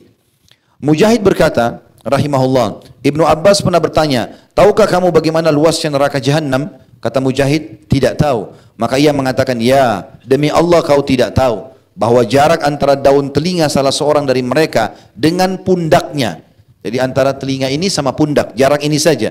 Orang kafir neraka, kata Ibnu Abbas, jarak antara daun telinga salah seorang dari mereka dengan pundaknya sejauh jarak 70 tahun. Di dalamnya mengalir lembah-lembah nanah dan darah, kena luka semuanya. Aku bertanya, apakah sungai-sungai? Maka ia mengatakan tidak, tapi lembah-lembah. Hadis ini sahih riwayat Imam Ahmad. Juga Abu Sa'id Al-Khudri meriwayatkan radhiyallahu anhu bahwasanya Nabi SAW bersabda tentang firman Allah dalam surah Al-Mu'minun ayat 104. A'udzu billahi minasyaitonir rajim. Wa hum fiha kalihun. Dan mereka penghuni neraka itu dalam keadaan cacat. Ya. Dikatakan dalam ayat ini, mereka di neraka dalam keadaan muram dan bibir mereka cacat. Yakni, kata Nabi SAW, tashwin naru fataqallasu syafatuhu al-ulya hatta tabluga wasata ra'sihi wa tastarkhi syafatuhu sufla hatta tadriba surratah. Ketahuilah, kata Nabi SAW, penghuni neraka akan dipanggang di dalam api. Saking panasnya terkelupas bibir atasnya, bibir bagian atas, naudzubillah, hingga mencapai kepalanya. Bibirnya melebar karena panasnya sampai bisa dilipat ke kepalanya. Dan bibir bawahnya meleleh, membesar sampai bisa ke pusarnya. Hadis ini riwayat Tirmidzi dan dinilai hasan sahih. Mungkin ada juga hikmahnya antum merasa panas ini ya. Supaya bisa faham, baru keringat aja sudah panas. Bagaimana dengan api neraka ini? Hah? Benar nggak? Soalnya tadi pagi kita waktu bahas surga, dingin-dingin aja. Hah? Kemudian Al-Harith bin Aqiyas radhiyallahu anhu mengatakan, Nabi SAW bersabda, inna min ummati man yadkhulul jannata bi syafa'atihi aktsaru min mudar wa inna min ummati man ya'dhumu lin-nari hatta yakuna ahada zawayahu. Sesungguhnya di antara umatku, kata Nabi SAW, ada orang yang masuk surga dengan syafaatnya lebih dari suku Mudar. Jadi ada orang subhanallah karena banyak sekali ibadahnya, Masya Allah, banyak sekali ibadah, dosanya bisa dihitung jari bahkan tidak ada, maka dia bisa menyelamatkan sampai di atas 100.000 orang masuk surga bersama dia. Seperti suku Mudar. Ada juga dari umatku, kata Nabi SAW, karena banyaknya dosanya, sampai dia membesar di neraka, dan dia bisa menjadi salah satu sudutnya. Hadis riwayat Bukhari. Jadi saking banyaknya dosanya, entah dosa apa yang dia lakukan, tapi ini ancaman bagi umat Muhammad SAW. Ada di antara umatku yang saking banyaknya dosanya, tubuhnya membesar sampai dia menjadi salah satu sudut dari neraka itu. Abu Hurairah juga berkata radhiyallahu anhu, Nabi SAW bersabda, jarak antara dua pundak orang kafir di neraka sejauh perjalanan 3 hari bagi pengendara yang cepat. Hadis ini riwayat Bukhari Muslim. Ahli neraka teman-teman yang paling ringan siksaannya. Ini yang paling ringan. Berarti antum bisa bayangkan yang paling berat seperti apa. Dikatakan bahwasanya Nabi SAW bersabda dari Nu'man bin Bashir radhiyallahu anhu, beliau mengatakan, aku mendengar Nabi SAW bersabda, inna ahwana ahlin nari adzaban yaumal qiyamah rajulun tudau fi akhmasi qadamaihi jamratun yagli minha dimaguh. Penghuni neraka yang paling ringan azabnya pada hari kiamat ialah seseorang yang pada cekungan telapak kakinya diletakkan batu bara dari api neraka yang sudah cukup membuat membuat otaknya mendidih. Hadis ini diriwayatkan Bukhari. Ya, kita mungkin teman-teman bisa bayangkan kalau kita injak bara api, paling kaki kita yang kesakitan, panas. Mungkin ada panasnya, demam di badan, tapi nggak ada otaknya orang mendidih.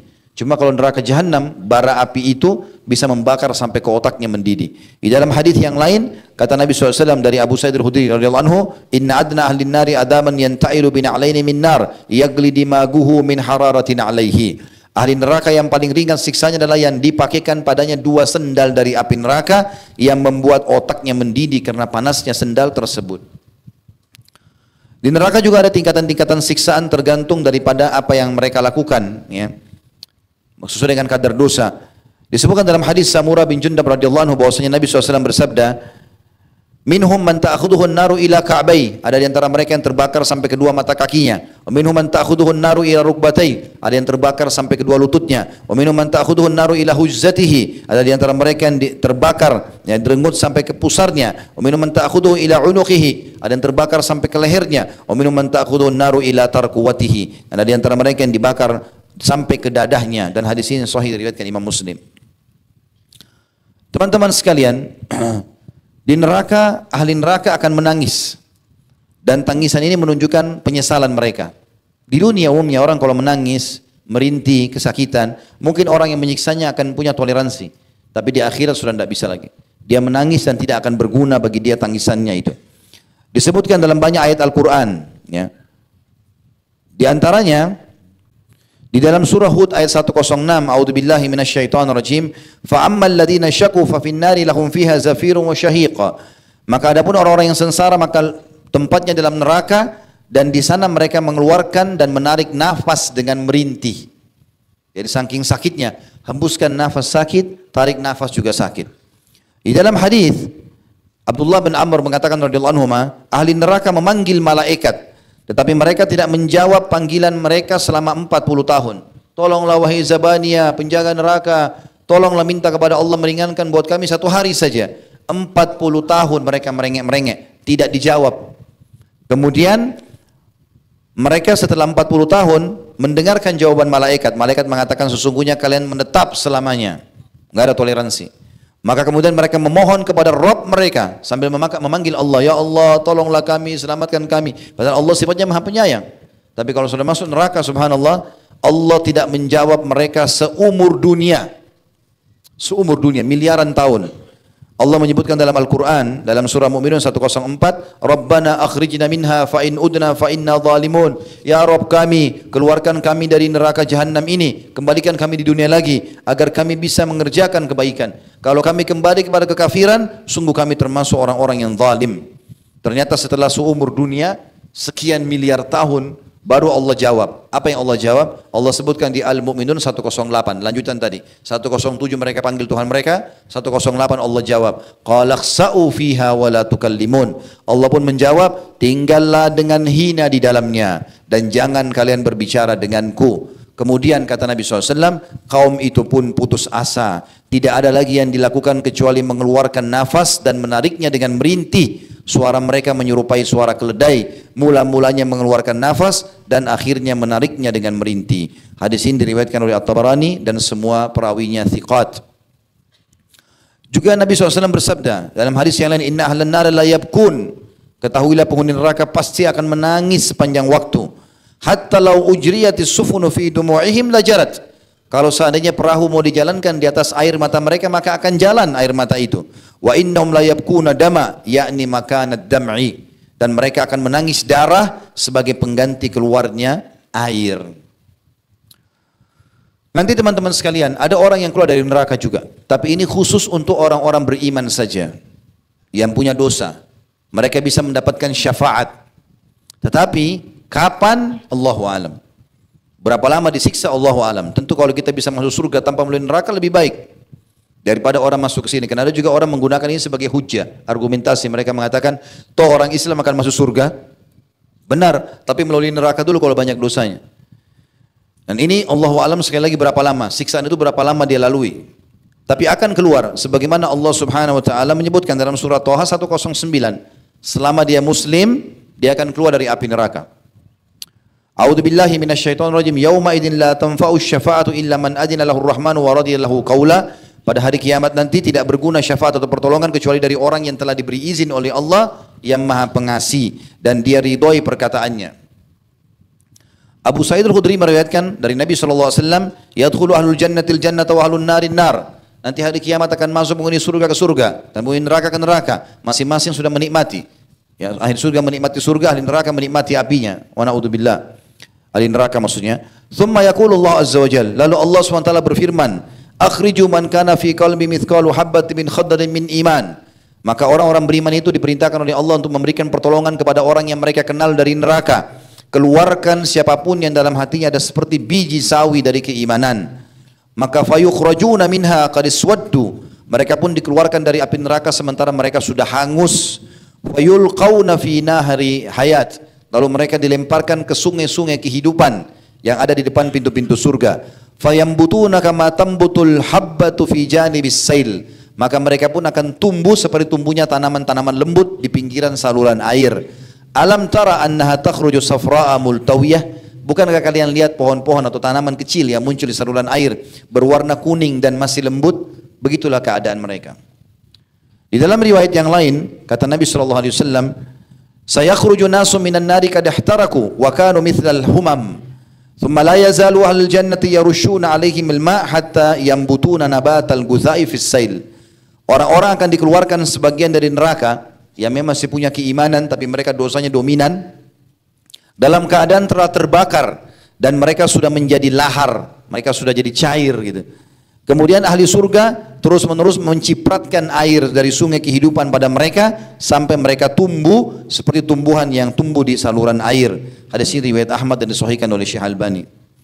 Begitu juga kata Nabi SAW, Inna Allah Azza wa Jalla yakhruju kauman atau yukhriju kauman minan nari ba'da ma la yabqa minhum fiha illa al-ujuh fayudkhiluhumullahu al-jannah. Allah akan mengeluarkan betul-betul sebagian ahli neraka yang tidak tersisa kecuali wajah mereka saja.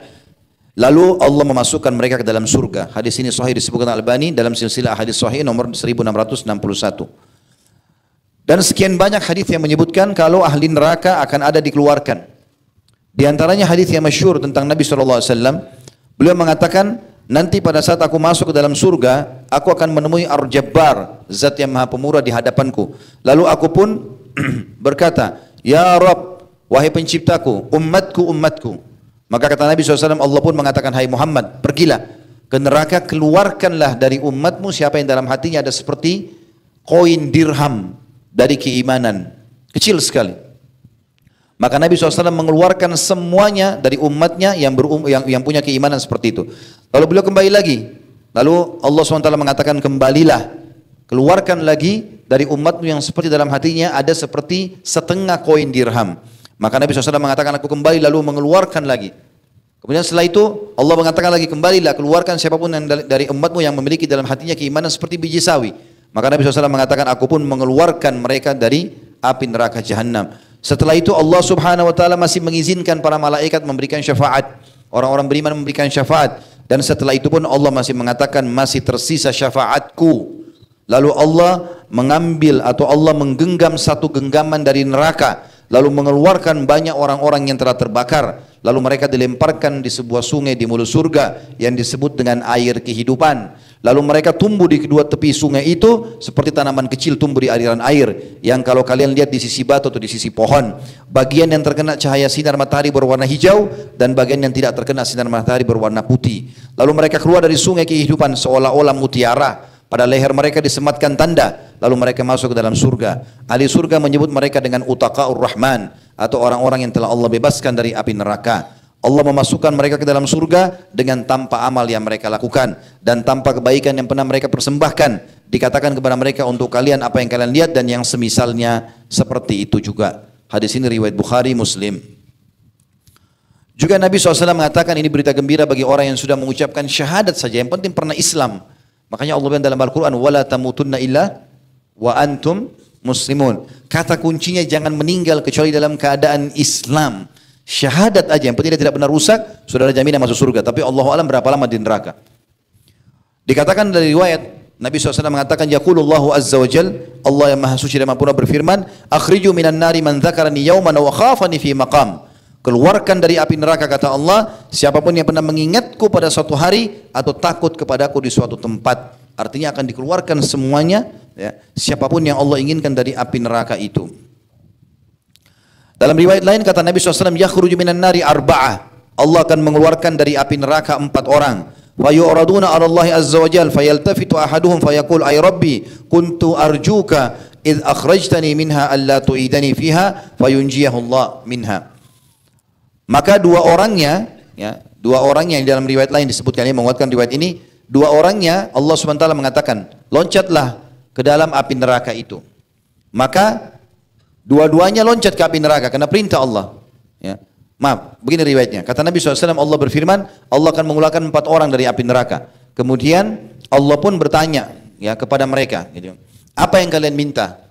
Maka yang dua mengatakan, aku meminta ya Allah, kalau engkau kembalikan aku ke dalam api neraka, maka engkau tidak membiarkan aku terbakar dengan api itu.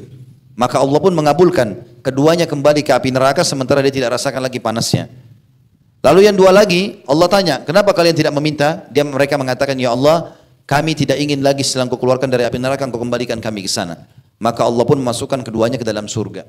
Oleh karena itu ulama mengatakan, teman-teman sekalian, harusnya kita faham kalau Allah Subhanahu wa taala itu memberikan sesuai dengan kadar permintaan kita. Minta yang terbaik, jangan minta selalu membatasi. Sampai hal-hal yang tidak baik pun, misalnya satu kesusahan atau apa, jangan diminta. Kata Nabi SAW, jangan kalian meminta kematian, jangan minta mati. Ya, kalau sudah sakit parah, bangkrut usaha, stres berat, jangan minta kematian. Kata Nabi SAW, jangan berharap mati. Tapi kalau kalian betul-betul sudah tidak tahan, bilang, ya Allah, hidupkan aku kalau kehidupan lebih baik bagi aku. Dan ya Allah, matikan aku kalau kematian lebih baik bagi aku. Ini selalu Islam ajarkan itu, ya. Waktu Nabi SAW mau pergi ke Khaybar, mau berperang, teman-teman sekalian, sudah jelas-jelas mau berperang depan mata. Dan Nabi sudah janjikan kemenangan. Lalu sahabat berteriak, Allahu Akbar, Allahu Akbar. Orang Yahudi ketakutan dengar takbir itu. Apa kata Nabi SAW? La tatamannau liqa'al adu. Jangan kalian berharap bertemu musuh. Berharap musuh dengar, ketakutan lari. Tapi kalau kalian bertemu, kokohkanlah kaki-kaki kalian. Jadi memang kita tidak boleh teman-teman minta seperti ya Allah, masukkan saja aku ke dalam neraka kalau kau mau ya Allah. Loh iya.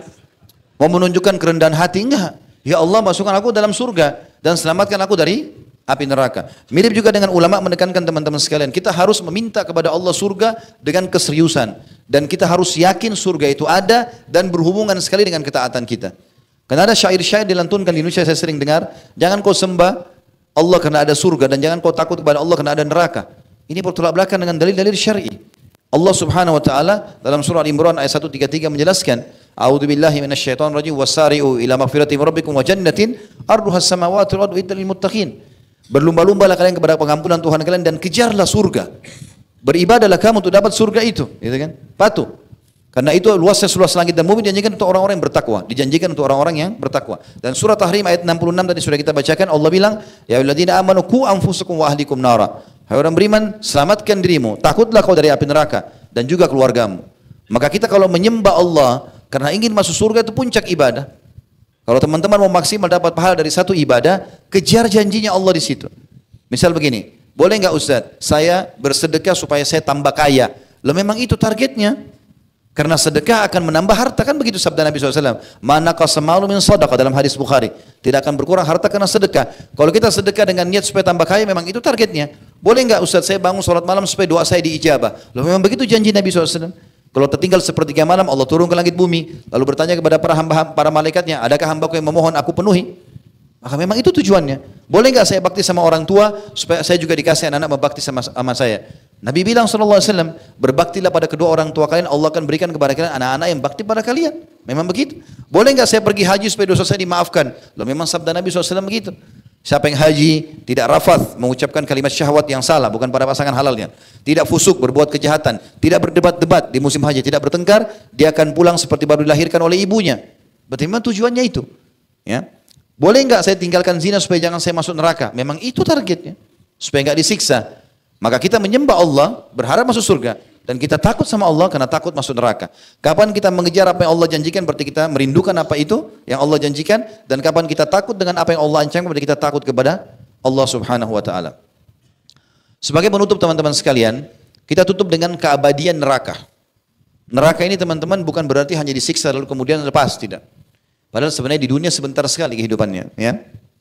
Ingat teman-teman, orang-orang ahli neraka dari kalangan orang kafir, ahli maksiat, apa yang mereka rasakan, yang mereka kejar, kita bisa rasakan sebagai orang beriman. Ya. Orang kafir makan, minum, bekerja, menikah, ya, segala macam hal dia lakukan. Tapi kita juga orang beriman bisa. Nggak ada dalam Islam kita dilarang untuk menikah. Kita boleh rasakan biologis tapi dengan cara halal. Kita boleh punya anak, kita boleh punya pendapatan, kita boleh punya nama baik, kita punya rumah besar, silahkan. Berarti apa yang orang kafir kejar, kita juga bisa dapatkan itu sebagai orang beriman. Tetapi kita punya tolok ukur halal. Selama halal silahkan. Saya diberitahukan informasi dari teman-teman di Jepang itu hari. Kalau mereka pernah bertemu dengan orang-orang Jepang penyembah matahari.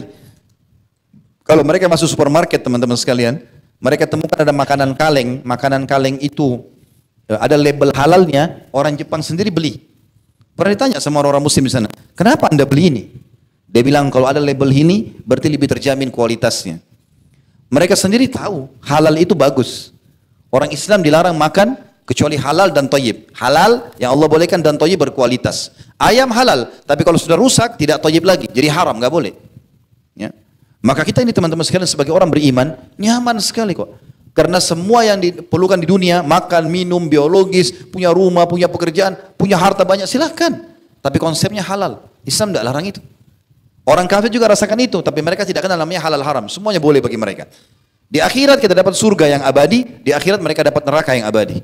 Yang mana antum pilih? Kenapa masih banyak generasi muda muslim yang jadikan orang kafir sebagai idolanya? Untuk apa? Apa yang didapatkan dari mereka? Kehidupannya sama sekali jauh dari agama. Kita tutup teman-teman sekalian dengan keabadian api neraka. Disebutkan dari hadits Ibnu Umar radhiyallahu anhu bahwasanya Nabi SAW bersabda, Idza sara ahlul jannati ilal jannah wa sara ahlun nari ilan nar. Kalau penghuni surga sudah ke surga dan penghuni neraka sudah ke neraka. Dikatakan utiya bil maut, didatangkanlah kematian. Hatta yuj'al bainal jannati wan nar thumma yuzbah. Lalu didatangkan di antara surga dan neraka. Lalu kemudian disembelihlah kematian itu.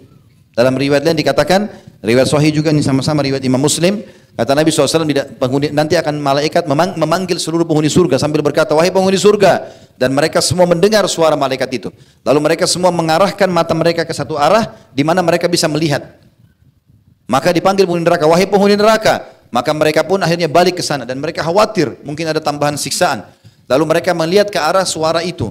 Lalu kemudian malaikat itu mengatakan atau didatangkan di sebelahnya seekor domba, diperumpamakan seekor domba didatangkan. Lalu kemudian malaikat mengatakan, apakah kalian kenal ini? Mereka serentak mengatakan, ya, kami kenal itu. Ya, kami kenal itu. Itu adalah maut, kematian, diperumpamakan seperti domba.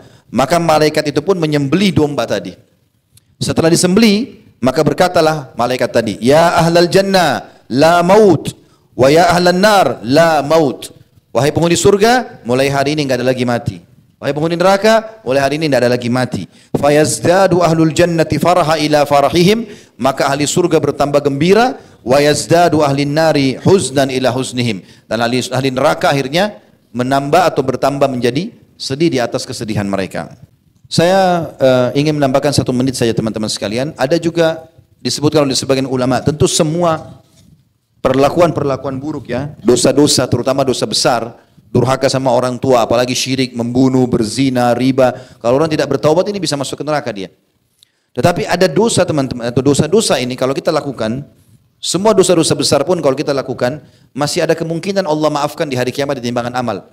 Dikatakan oleh Nabi SAW, tahta masyiatillah, kecuali syirik. Apa itu syirik? Menyekutukan Allah. Ya. Mempartnerkan Allah dengan makhluk. Bagaimana menggambarkan ini? Orang-orang Mekah dulu, Quraisy, Abu Jahal, Abu Lahab, itu terkenal dengan orang-orang musyrik. Ya. Kenapa mereka musyrik? Apa maksudnya? Apa bedanya sama kafir nih? Ada beda ya? Musyrik itu orang beriman kepada Allah. Karena dulu Abu Jahal, Abu Lahab yakin Ka'bah itu rumahnya Allah. Mereka yakin itu. Makanya mereka menjaga Ka'bah. Mereka memuliakan Ka'bah. Mereka tahu haji itu adalah ibadah, ajarannya Nabi Ibrahim alaihissalam. Cuma mereka berbuat syirik. Apa syiriknya? Didatangkan patung, lalu mereka anggap patung ini perantara antara mereka sama Allah. Jadi mereka minta dulu sama patung, baru minta sama Allah. Gara-gara itu dicap syirik. Dan gara-gara itu Nabi SAW diutus oleh Allah Subhanahu Wa Taala. Hati-hati dengan syirik ini. Banyak contoh-contohnya. Makanya waktu pembebasan kota Mekah, yang paling pertama Nabi SAW lakukan, beliau tawaf, kumpulkan semua orang Quraisy, ya. Kemudian beliau mengelilingi patung-patung tersebut lalu memukul dengan tongkat-tongkatnya. Ada di antara patung-patung bahkan belum disentuh dengan tongkat Nabi sudah hancur sendiri. 360 patung di dekat Ka'bah. Terakhir patung Hubal, patung yang paling besar. Itu patung Hubal teman-teman dulu di Mekah, cirinya diikat sama rantai dari atas sampai bawah. Patungnya besar, patung, gak bisa bergerak, gak bisa apa. Tapi mereka buat begitu. Lalu mereka sebarkan isu, siapapun yang melihat ke Hubal matanya rusak. Maka mereka segan kalau lewat depan Hubal. Dan mereka takut kalau menggunakan sumpah atas nama Hubal ini. Itu patung terakhir yang Nabi hancurkan. Sudah 359 patung terakhir datang ke Hubal. Orang-orang Quraisy semua melihat, ketakutan mereka. Maka Nabi SAW colok matanya Hubal dengan tongkat beliau. Sambil membaca, وَقُلْ جَاءَ الْحَقُّ وَزَهَقَ الْبَاطِلِ إِنَّ الْبَاطِلَ كَانَ زَهُوقًا. Sesungguhnya kebenaran sudah datang dan kebatilan akan hancur. Dan pasti batil itu akan hancur. Lalu goncang Hubal. Nabi colok mata yang satunya, goncang, jatuh, pecah, hancur. Pada saat itulah Quraisy baru yakin, oh ternyata kita salah selama ini. Berapa banyak orang di Indonesia bahkan dari kaum muslimin ikut-ikutan masih memelihara dan menjaga patung di rumahnya. Padahal ini patung adalah penyebab kesyirikan. Tidak boleh ada patung. Dan Nabi SAW mengatakan rumah yang ada patungnya dan anjingnya tidak akan dimasuki oleh malaikat. Enggak boleh. Nabi Ibrahim berkata tentang patung, Rabbi innahudna adlalna katsiran minan nas. Ya Allah, patung ini paling banyak menyesatkan manusia. Coba bayangkan teman-teman. Uniknya patung ini, dia yang pahat, dia yang ukir matanya, ukir mulutnya, ukir hidungnya, dia yang warnai, dia yang kasih nama, dia yang pikul di tempat yang dia mau sembah. Kalau rusak dia perbaiki. Lalu dia panggil Tuhan. Tuhan dari mana? Makanya Amr bin Jamuh radhiyallahu anhu waktu mau masuk Islam, dia punya patung di rumah, dia hormati sekali. Tiap hari dikasih minyak wangi, tiap hari dia taruh sesajen di depannya. Anak-anaknya sudah masuk Islam. Sudah paham anak-anaknya? Iya ya, kenapa kita sembah berhala nih? Patung nggak bisa ngomong, nggak bisa bicara segala macam. Mereka tahu ayahnya ini bersikeras, sudah sangat fanatik, nggak mau ninggalin. Maka mereka buat sebuah strategi, anak-anak yang Amr bin Jamuh. Mereka ambil patungnya Amr bin Jamuh, malam-malam dicuri pada saat dia tidur, kemudian ditaruh di kotoran, di tempat kotoran hewan, kotor. Ya. Lalu Amr bin Jamuh bangun pagi-pagi dia mau sembah Tuhannya, nggak ada. Cari-cari ditemukan di tempat kotoran. Marah dia, siapa yang beginikan Tuhan saya? Anak-anaknya pada ketawa di belakang, tahu ini. Diambil sama dia, dimandikan patung itu. Dibersihkan, kemudian ditaruh minyak wangi. Lalu dia taruh ya di atas lehernya pedang. Di lehernya patung itu. Lalu dia bilang, hai Tuhan, kalau ada yang ganggu kau lagi nanti malam, lawan pakai pedang ini. Iya, begitu ceritanya. Maka malam hari dia tidur, anaknya datang ambil lagi patung itu. Ditaruh lagi di kotoran sampah yang sama, kotoran hewan ini. Ya. Kemudian pedang itu diambil, lalu diganti dengan bangkai anjing. Begitu pagi-pagi dia bangun, dia cari Tuhannya nggak ada, dia curiga di tempat kemarin, dia lihat ada di situ. Begitu dia lihat Tuhannya jatuh di kotoran, pedangnya diambil, kemudian dia tinggal pakai rantai di lehernya, terantaikan itu atau tergantungkan bangkai anjing, dia mengatakan sungguh kau tidak layak jadi Tuhan. Itu kan. Kemudian dia pun akhirnya pergi dan masuk Islam di tangan Nabi SAW dan mati syahid di perang Uhud radhiyallahu anhu. Ini contoh kecil teman-teman. Di Indonesia sekarang banyak orang apa? Jimat. Batu kecil digantung di badannya lah, apa di lehernya, ini di rumahnya. Ini tidak boleh teman-teman. Bergantung seorang muslim hanya kepada Allah SWT. Para sahabat kalau sendalnya putus, angkat tangan ke langit. Ya Allah, sendal saya putus, gantikanlah. Sampai masuk ke medan perang. Ini semalam waktu kita bahas dahsyatnya dua saya sudah jelaskan. Sampai masuk ke medan perang. Di Uhud, di Badr, di Hunain, di Tabuk, di pembebasan kota Mekah. Nabi SAW kalau sudah motivasi pasukan mau perang, Nabi bilang apa? Bangunlah, menuju kepada surga Tuhan kalian. Mati, ayo masuk ke surga yang luasnya seluas langit dan bumi. Enggak pernah Nabi kasih kertas, suruh tempel di badan, ya supaya kebal. Bukan kebal, mati syahid, cari mati. Untuk apa kita pakai kebal-kebal ini? Apa gunanya? Bahaya sekali. Dan banyak orang di Indonesia tertipu karena menulis pakai tulisan Arab. Tidak semua tulisan Arab Al-Quran. Ya, hati-hati teman-teman. Ini banyak sekali terjadi. Berapa kali kami lihat dan kami temukan di masyarakat, di tengah-tengah pengajian kami akhirnya mereka berikan ini loh Ustaz. Apa ini? Benar gak ini? Ternyata tulisan bahasa Arab. Terpengaruh. Gara-gara bahasa Arab dianggap itu sudah bagus. Tidak semua. Dukunnya itu juga pintar. Kalau dia tahu kita mayoritas orang Islam, dia pakai juga tulisan Arab supaya kita terkelabui. Ya. Saya pernah temukan di rumah seseorang ditempel kertas bahasa Arab. Mohon maaf teman-teman, saya 7 tahun belajar di Madinah. Dari SMA sampai S1. Tiap hari dengar bahasa Arab saya tidak tahu apa tulisan itu. Bolak-balik saya baca, apa ini? Tidak bisa baca. Masa ada bahasa Arab saya nggak bisa baca? Kayaknya nggak mungkin gitu. Setelah saya perhatikan baik-baik, mungkin 10 menit. Oh ternyata bahasa Indonesia yang diarabkan. Ya. Jadi ini adalah kata-kata kalau ditempel di rumah tidak akan masuk pencuri. Ya, ini kalau ditempel di usaha akan laris dan segala macam hal. Begitu bahasanya. Dan ini mengambil keberkahan dari 7 orang Ashabul Kahfi. Disebutkan nama-namanya. Namanya aneh-aneh gitu. Nama ini tidak pernah dalam Al-Quran, tidak pernah dalam hadis disebutkan. Nama ini. Dan ini nama anjingnya. Subhanallah, saya bilang sama orang yang punya toko itu, ini waktu antum tempel, siapa tempel? Dia bilang ayah saya. Saya tanya, semenjak ditempel, pernah nggak ada pegawai mencuri? Banyak yang mencuri. Banyak yang mencuri. Tertipu dengan itu. Jangan teman-teman pakai begini. Mau usaha laris, gampang. Mudah. Modalnya halal, sistemnya halal, ya. Kemudian juga produknya halal, demi Allah laku. Sahabat Nabi sudah praktekin itu, jadi kaya raya. Saya juga terjun di bidang bisnis. 3 resepnya, modalnya halal, jangan dari uang riba, jadi penipuan dan segala macam. Yang kedua sistemnya halal, jangan ada zaliman, jangan ada gharar, jangan ada sistem yang diharamkan. Dan produknya halal, laku, nggak ada masalah. Nggak usah pakai tempel-tempel ini, panggil jin, panggil segala macam. Kita nggak usah lintas alam. Ya, itu panggil jin lintas alam, nggak perlu. Jin itu teman-teman lebih di bawah manusia, manusia di atas mereka. Makanya semua nabi-nabi 124.000 nabi, di antaranya 313 rasul dari manusia, nggak ada dari jin. Iya, Nabi SAW tidak pernah pakai jasa mereka. Nabi nggak pernah pakai khadam, nggak ada khadamnya Nabi. Nabi nggak pernah bilang, ini loh khadam jin ini namanya, hormati ya, nggak pernah. Nggak pernah ada riwayat. Sahabat Abu Bakar, Umar, Utsman nggak pernah dinukil masalah itu. Mereka nggak pakai jin. Jin yang datang ke Nabi dinukil ada jin Nusaibin. Wilayah Nusaibin, wilayah Irak satu kali saja. Datang, mereka baca, dengar Quran, mereka masuk Islam, mereka pulang jadi da'i di kaumnya. Tidak pernah lagi Nabi bahas mereka. Sekali saja itu. Itu saya sudah sebutkan di kajian sirah tentang masuk Islamnya jin Nusaibin. Sebelum kejadian Isra dan Mi'raj. Setelah itu tidak pernah lagi. Maka teman-teman untuk apa ini pergi ke alam-alam ini? Itu alamnya pada dukun, ini kesyirikan. Dan Allah mengatakan di hari kiamat, perhatikan baik-baik surah An-Nisa, 2 kali Allah ulangi. Di ayat 40 sekian dan di ayat 100 sekian. A'udzubillahi minasyaitonir rajim. Innallaha la yaghfiru an yushraka bihi wa yaghfiru ma duna dzalika liman yasha. Allah tidak akan memaafkan di timbangan amal nanti dosa syirik, dan Allah masih memaafkan dosa-dosa yang lain. Kalau sudah syirik bahaya. Makanya jangan tergantung kecuali kepada Allah Subhanahu wa taala, dan hati-hati. Teman-teman sekalian, juga ada hadis yang menjelaskan tentang masalah bahayanya ini bagi akhwat kita yang masih tidak mau ya menutup auratnya, hati-hati. Dan juga bagi orang yang suka berbuat zalim. Ini ahli neraka.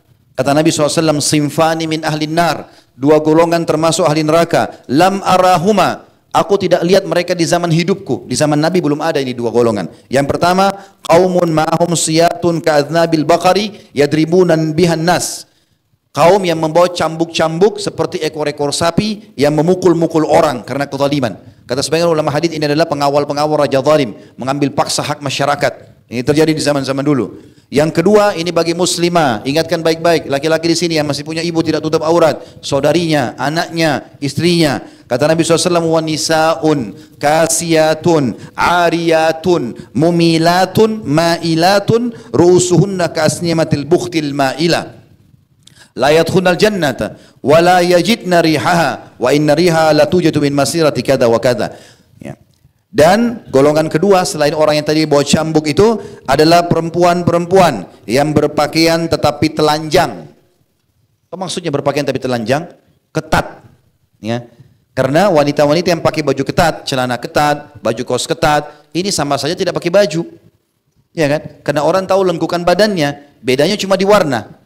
Pakai baju misalnya baju warna putih atau biru, ya itu warnanya. Tidak pakai baju ya warna lain kulitnya. Tetapi orang sudah tahu lakukan badan. Dan membuka aurat ada 2. Membuka badan yang Allah suruh tutup, atau memang membentuknya sehingga kelihatan lengkungan itu. Dan membuat orang lain terganggu. Kata Nabi SAW, perempuan-perempuan yang berpakaian tetapi telanjang, condong dan mencondongkan. Maksudnya memang dia keluar rumah niat mau menggoda, supaya dapat pasangan yang haram, dan dia juga digoda. Kena penampilannya. Hati-hati ya, kalau ada seorang muslimah pakai jilbab rapi, tertutup auratnya, apalagi di jilbab syar'i sekarang yang besar, Masya Allah, itu kalau pakai itu, baru dia digoda orang. Misal, kalaupun ada orang menggodanya sampai diperkosa dan dia menjaga kehormatannya, maka dia dapat pahala, yang memperkosa dapat dosa. Tapi kalau ada orang keluar dasarnya bolong semuanya, kekurangan kain, belakangnya bolong, depannya bolong, perutnya kelihatan bolong semuanya, lubang. Kemudian orang tergoda, maka kalau dia diperkosa, dia dapat dosa, yang perkosa juga dapat dosa. Sudah rugi diperkosa, dapat dosa karena dia penyebab. Kepala mereka seperti punuk unta yang condong. Sebagian ulama hadis mengatakan rambutnya di kiri kanankan untuk menggoda orang. Atau kalau zaman sekarang dipelo tinggi, ya, untuk menggoda orang. Kadang-kadang seperti burung, ya, melengkung ke atas untuk menggoda orang. Ya. Wanita-wanita tersebut tidak akan masuk surga dan tidak mencium aromahnya. Padahal aromahnya benar-benar tercium dari jarak demikian dan demikian. Hadis ini hadis sahih diriwayatkan oleh Imam Muslim. Maka hati-hati teman-teman sekalian. Tentu banyak, saya bilang tadi semua dosa bisa menjadi penyebab masuk ke neraka. Tetapi dosa ini berbeda. Dosa-dosa ini sangat berat. Maka hati-hati teman-teman sekalian. Allahu a'lam. Semoga Allah selamatkan kita dari api neraka dan menjadikan kita sebagai ahli surga dengan izin Allah SWT. Baik, kita tutup doa kepada Allah Subhanahu wa taala. Semoga majelis kita diberkahi olehnya dan dijadikan sebagai tambahan amal kita pada hari kiamat. Semoga seluruh amal yang pernah kita kerjakan tidak terkecuali sunnah ataupun wajib, semuanya diterima dengan pahala yang sempurna, baik yang sudah kita lakukan, yang sedang kita lakukan dan akan kita lakukan sampai menjelang ajal datang nanti. Dan semoga seluruh dosa tidak terkecuali yang pernah kita kerjakan sengaja atau tidak sengaja, ataupun besar dan kecil, nyata ataupun samar-samar, semuanya diganti oleh Allah dengan kemahamurannya menjadi pahala. Kita selalu berdoa agar Indonesia menjadi negara yang aman, tentram, damai, seluruh umat Islam di bawah naungan ukhuwah Islamiyah dan diangkat perselisihan di antara mereka, dan dalam ibadah mereka kembali kepada Al-Quran dan Sunnah. Dan semoga Allah mengaruniakan kita pemimpin muslim yang adil, kembali kepada Al-Quran dan Sunnah, yang akan memakmurkan Indonesia dan seluruh masyarakat yang mendapatkan haknya. Dan semoga Indonesia menjadi contoh bagi negara-negara yang lain. Dan semoga Allah yang Maha Kaya melunasi utang negara ini dengan semudah-mudahnya. dan semoga Allah Subhanahu wa taala menolong saudara-saudara kita di Palestina, di Syria, di Yaman, di Irak, di Myanmar, di Ahsa dan di Cina sekarang yang sedang tertindas. Semoga Allah ikhlaskan niat mereka, terima para syuhada mereka, mulakan Islam di tangan mereka dan tangan kita semua, dan semoga Allah ikut sertakan kita bersama mereka di pahala, baik dengan doa, dengan harta juga dengan jiwa kita, dan semoga Allah dengan kemahamurahannya menyatukan kita semua di surga firdausnya tanpa hisab. Mari satukan kita dalam majlis ilmu yang mulia ini. Wassallallahu nabiyana Muhammadin walhamdulillahi rabbil alamin. Subhanakallahumma bihamdika asyhadu an la ilaha illa anta astaghfiruka wa atubu ilaik. Wassalamualaikum warahmatullahi wabarakatuh.